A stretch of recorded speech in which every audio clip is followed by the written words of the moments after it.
1950년 6월 25일 일요일 새벽 4시였습니다. 대한민국의 병사들은 아직 깊은 잠에 빠져 있었고 오늘이 이 땅의 역사를 영원히 바꿔놓을 날이라는 것을 그 누구도 알지 못했습니다. 38선 너머에서는 이미 수만 개의 총구가 남쪽을 향하고 있었고 발포 명령까지는 단 몇 분밖에 남아있지 않았습니다. 서울 시민들은 그 사실을 전혀 모른 채 평범한 아침을 맞이하고 있었고 어머니들은 아침밥을 짓고 있었으며 아이들은 학교 갈 준비를 하고 있었습니다. 서울의 하루는 아무 일도 없다는 듯이 조용히 시작되고 있었고 그 구름 아래에서 이미 38선이 무너지고 있었습니다. 1950년 6월 24일 토요일 저녁 육군본부 정부국에서는 38선 북쪽에 대규모 북한 병력이 집결하고 있다는 심각한 보고가 올라왔지만 군 수뇌부는 그 보고를 무시한 채 비상경계령마저 해제했고 전방 사단장들까지 참석한 낙성 파티가 한창 진행되고 있었으며 그 결과 전체 병력의 3분의 1 이상이 외출과 외박을 나간 채 38선을 지키던 병사들은 경계가 풀린 채 잠에 빠져들고 있었습니다. 적이 바로 코앞까지 와 있다는 보고가 있었지만 그것을 믿으려 하지 않았고 설마 전쟁이 나겠냐는 안이한 판단이 그날 밤 대한민국의 운명을 바꿔놓을 치명적인 방심으로 이어지고 있었습니다.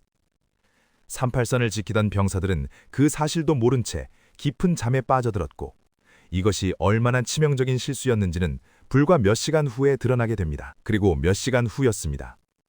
1950년 6월 25일 일요일 새벽 3시 30분 38선 북쪽 어둠 속에서 242대의 소련질의 T-34 전차가 시동을 걸기 시작했고 9만여 명의 북한 인민군이 일제히 남쪽을 향해 움직이기 시작했는데 이들은 수개월 전부터 이 순간을 치밀하게 준비해왔으며 김일성은 8월 15일 광복절에 맞춰 남북 통일을 선언하기 위해 단 50일 안에 부산까지 밀어버릴 계획을 세우고 있었습니다. 북한군은 7개 사단을 38선 전역에 배치했고 각 사단마다 정해진 공격 축선이 있었으며 수개월간 반복 훈련을 통해 이 순간만을 기다려왔습니다. 소련 군사 고문단이 직접 작성한 작전 계획에 따라 움직이는 북한군은 대한민국 육군의 배치와 병력 수를 이미 손바닥 들여다보듯 파악하고 있었고 어디를 먼저 치면 가장 빠르게 서울로 진격할 수 있는지도 정확히 알고 있었습니다. 대한민국은 공격받을 것을 알고 있었지만 막을 준비가 되어 있지 않았고 북한은 막힐 것을 예상했지만 뚫릴 것을 확신하고 있었습니다. 그 거대한 계획의 첫 번째 단계가 이 어둠 속에서 소리 없이 시작되고 있었습니다. 새벽 4시 정각이었습니다. 38선 전역에서 동시에 포성이 울려 퍼졌고 개성, 의정부, 동두천, 춘천, 강릉을 거쳐 동해안까지 수백 킬로미터에 달하는 전선 전체에서 일제히 포탄이 쏟아지기 시작했는데 그 굉엄에 잠을 깨고 눈을 뜬 병사들이 마주한 것은 사방에서 쏟아지는 포탄과 어둠 속에서 불빛을 내뿜으며 돌진해오는 거대한 철의 괴물들이었습니다. 포탄이 초소를 박살내고 참호를 무너뜨렸으며 미처 잠자리에서 일어나지도 못한 병사들이 그 자리에서 쓰러지고 있었고 살아남은 병사들은 총을 들고 뛰쳐나왔지만 눈앞에 펼쳐진 광경은 전쟁 훈련에서 한 번도 상상해본 적 없는 것이었습니다.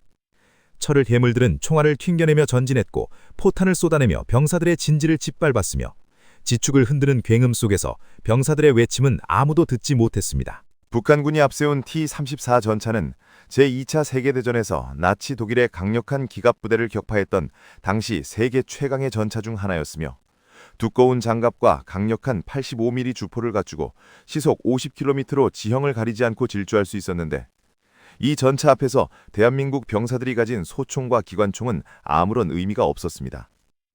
총알이 장갑에 맞고 튕겨나가는 소리를 들은 병사들은 자신들이 맨손으로 철벽 앞에 서 있다는 사실을 깨달았고 그 순간의 절망감은 이루 말할 수 없는 것이었습니다. 병사들이 가진 대전차 무기는 미군이 지원해준 2.36인치 바주카포가 전부였는데 있는 힘껏 포탄을 발사해도 T-34의 두꺼운 장갑에 맞고 그냥 튕겨나갔으며 이 순간을 눈앞에서 직접 목격한 병사들의 눈빛에는 공포가 번지기 시작했습니다. 일부 용감한 병사들은 수류탄을 품에 안고 전차에 뛰어드는 결사대를 자처했고 맨몸으로 철의 괴물 앞에 뛰어드는 그 처절한 용기는 전쟁이 인간을 어디까지 몰아넣는지를 보여주고 있었습니다. 그 이름도 알 수 없는 병사들은 대한민국이 전차 한 대 없이 전쟁을 맞이해야 했다는 현실 앞에서 자신의 몸으로 그 빈자리를 채우려 했던 것입니다. 그러나 242대의 철의 물결을 막기에는 역부족이었고 전차를 막을 방법도 없었으며 전차를 피할 시간도 없었습니다.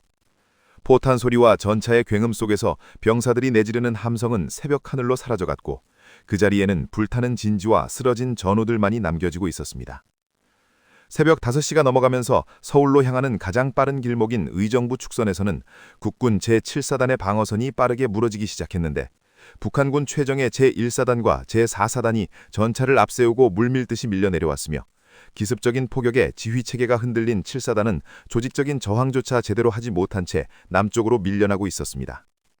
개성에서는 국군 제1사단이 북한군 제1사단 및 제6사단과 맞서 치열하게 싸웠지만 압도적인 전차부대 앞에 방어선이 뚫리고 있었고 동두천과 포천 방면에서도 북한군이 거침없이 쏟아져 내려오면서 전선 전체가 한꺼번에 무너지고 있었습니다.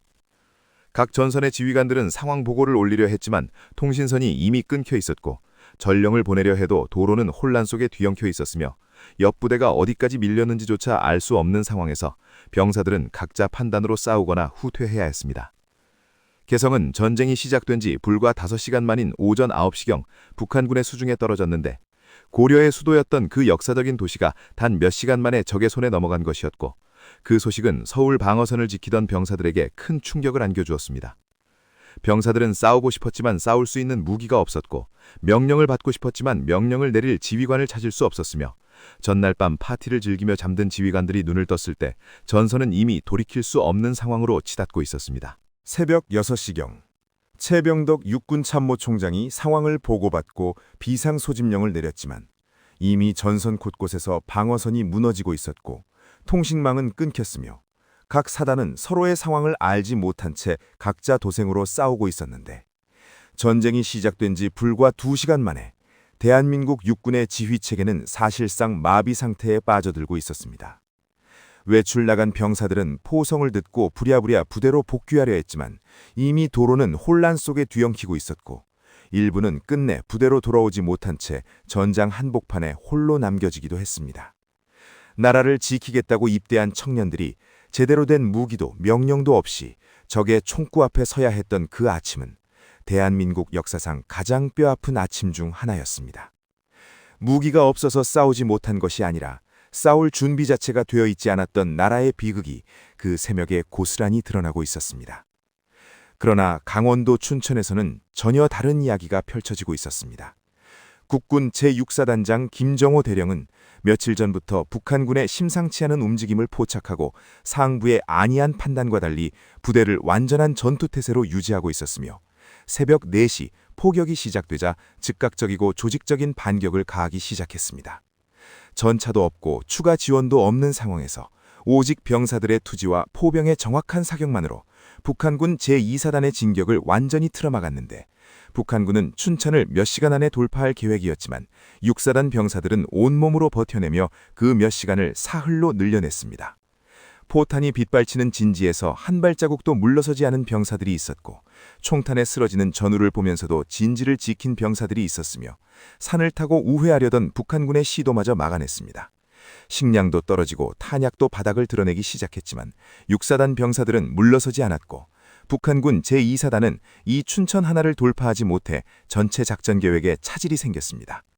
그들의 이름은 역사책에 크게 기록되지 않았지만 그들이 버텨낸 그 사흘이 대한민국이 숨을 고를 수 있는 결정적인 시간을 만들어냈고 훗날 역사가들은 이 춘천 전투가 없었다면 대한민국은 훨씬 더 빠르게 무너졌을 것이라고 평가했습니다. 오전 7시 서울 KBS 라디오에서는 북한군이 38선을 넘어 침공해왔다는 짧은 보도가 나갔지만 정부는 곧바로 우리 국군이 잘 싸우고 있으니 시민 여러분은 안심하고 생업에 종사하라는 방송을 반복했습니다. 라디오가 귀했던 시절이라 이 소식을 들은 시민들은 소수에 불과했고 그마저도 금방 격퇴될 것이라 믿었는데 그 방송이 나오던 바로 그 시간 개성 방어선은 이미 격파되었고 동두천과 포천에서는 국군이 밀려나고 있었으며 수많은 병사들이 쓰러지고 있었습니다. 방송국 마이크 앞에서 안심하라는 말을 읽어내려가던 아나운서는 과연 그 말이 진실인지 알고 있었을까요? 시민들은 아무것도 몰랐고 정부는 알면서도 말하지 않았습니다. 오전 10시경 북한 공군의 야크 전투기가 김포 비행장을 폭격하면서 서울 하늘에서도 폭음이 들리기 시작했고 시내 곳곳에는 휴가 중인 군인들은 즉시 부대로 복귀하라는 벽보가 붙었으며 확성기를 단 지프차들이 거리를 달리며 소집령을 외쳐댔습니다. 그제서야 시민들은 사태의 심각성을 피부로 느끼기 시작했는데 시장 좌판을 펼치던 상인들이 멈칫거렸고 골목에서 놀던 아이들이 어머니 품으로 뛰어들었으며 불안한 눈빛의 사람들이 삼삼오오 모여 북쪽 하늘을 올려다보기 시작했습니다. 서울 시내 은행 앞에는 예금을 찾으려는 시민들이 줄을 서기 시작했고 쌀가게 앞에는 식량을 사두려는 사람들이 몰려들었으며 이미 피난을 결심한 일부 시민들은 짐을 꾸리기 시작했지만 라디오는 여전히 안심하라는 방송을 반복하고 있었습니다. 정오가 지나면서 38선 인근 마을에서는 포성을 들은 주민들이 가재도구를 챙겨 남쪽으로 걷기 시작했고 아이를 등에 업은 어머니들과 소달구지에 짐을 실은 노인들 그리고 총을 든 채 뒤돌아보며 걷는 병사들이 한데 뒤섞인 채 남쪽으로 향하는 긴 행렬을 만들고 있었습니다. 고향을 떠나야 한다는 것이 무엇을 의미하는지 아직 실감하지 못한 채 짐을 꾸린 사람들은 며칠만 키에 있으면 돌아올 수 있을 것이라 믿었지만 그 길이 수십 년이 걸려도 돌아오지 못하는 길이 될 줄은 아무도 알지 못했습니다. 어린 자식의 손을 잡고 걷는 아버지의 눈빛에는 두려움이 가득했고 늙은 부모를 부축하며 걷는 아들의 등에는 평생 일군 농토와 집을 버려야 한다는 무게가 짓눌리고 있었습니다. 북쪽 하늘은 시뻘겋게 타오르고 있었고 포성은 점점 가까워지고 있었습니다. 트루먼 대통령은 디 네치슨 국무장관의 긴급 전화를 받고 즉시 워싱턴으로 돌아오면서 유엔 안전보장이사회를 긴급 소집했고 당시 소련이 안보리를 보이콧하고 있었던 덕분에 거부권 행사 없이 유엔군 파병 결의안이 통과되면서 한국전쟁은 유엔이 공식 개입하는 국제전쟁이 되었습니다. 만약 그날 소련 대표가 자리에 있었다면 역사는 완전히 달라졌을 것이고 대한민국은 홀로 그 전쟁을 버텨내야 했을 것입니다. 6월 25일이 저물어가면서 의정부로 향하는 길목에서는 국군이 계속 밀리고 있었고 북한군 전차부대는 서울을 향해 멈추지 않고 달려오고 있었으며 라디오에서는 여전히 아군이 잘 싸우고 있다는 방송이 반복되고 있었습니다. 전쟁이 시작된 그날 하루에만 국군은 수천 명의 전사자와 부상자를 냈고 수많은 무기와 장비를 잃었으며 최전방 방어선 대부분이 붕괴되었지만 서울 시민 150만 명은 그 사실을 전혀 알지 못한 채 잠자리에 들고 있었습니다. 전쟁이 시작된 지 단 하루였지만 대한민국은 이미 걷잡을 수 없는 위기 속으로 빠져들고 있었습니다. 정부가 시민들에게 감춰온 진실은 다음 날부터 하나씩 드러나기 시작합니다. 구독과 좋아요는 영상을 만드는 데 큰 힘이 됩니다.